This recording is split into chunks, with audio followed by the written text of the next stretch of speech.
A cold morning in October 1813, in a small Italian village, a baby is born. No one yet knows the impact he will have on the history of music. He was not born into wealth. He was not a prodigy raised by the elite.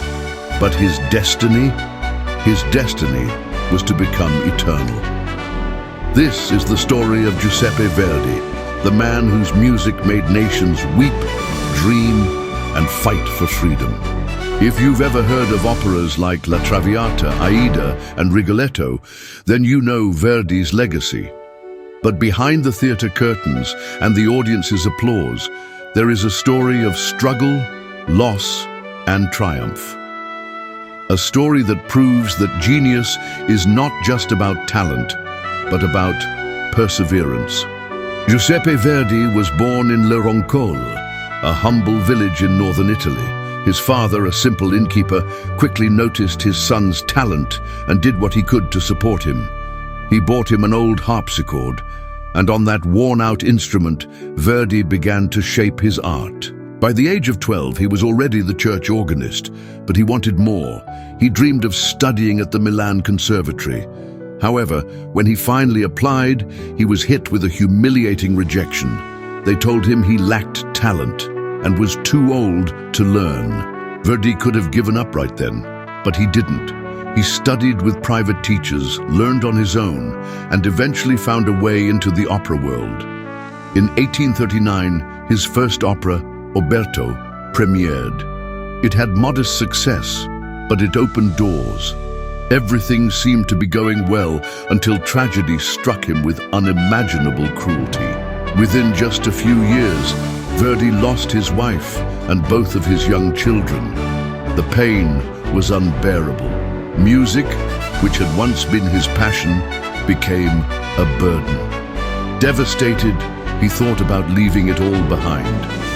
But then, fate intervened.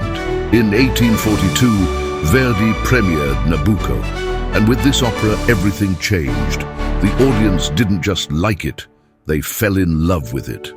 The chorus, Va Pensiero, sung by enslaved Hebrews in the opera, touched the hearts of Italians.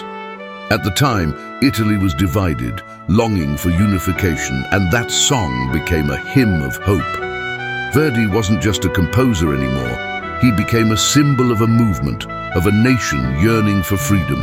After Nabucco, Verdi was unstoppable.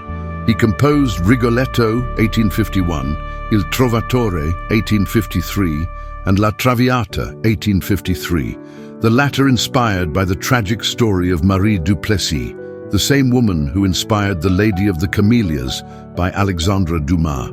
Each opera brought more emotion, more intensity, more innovation. Verdi didn't just write music, he told stories that made audiences laugh, cry, and reflect on life itself.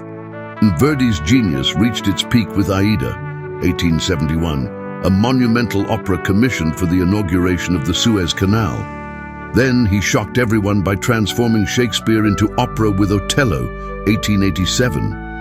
And even in old age, at over 80 years old, he composed Falstaff, 1893, proving that his creativity never left him. But Verdi was not just a musical genius. He was a man of great generosity. He used his fortune to build the Casa di Riposo per Musicisti, a home for retired musicians, ensuring that those who dedicated their lives to art would not be forgotten. On January 27, 1901, Giuseppe Verdi passed away, and his death brought Italy to a standstill. More than 300,000 people attended his funeral in Milan. But the most emotional moment came when, spontaneously, the crowd began singing Va Pensiero. The same song that once gave hope to Italy was now sung as a farewell to its greatest composer. More than a century later, Giuseppe Verdi lives on through his music. His operas still move audiences worldwide. His name is not just remembered, it is celebrated.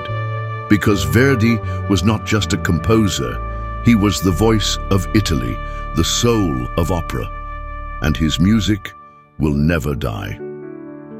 If you enjoyed this story, don't forget to like the video, subscribe to the channel, and share it with those who love music.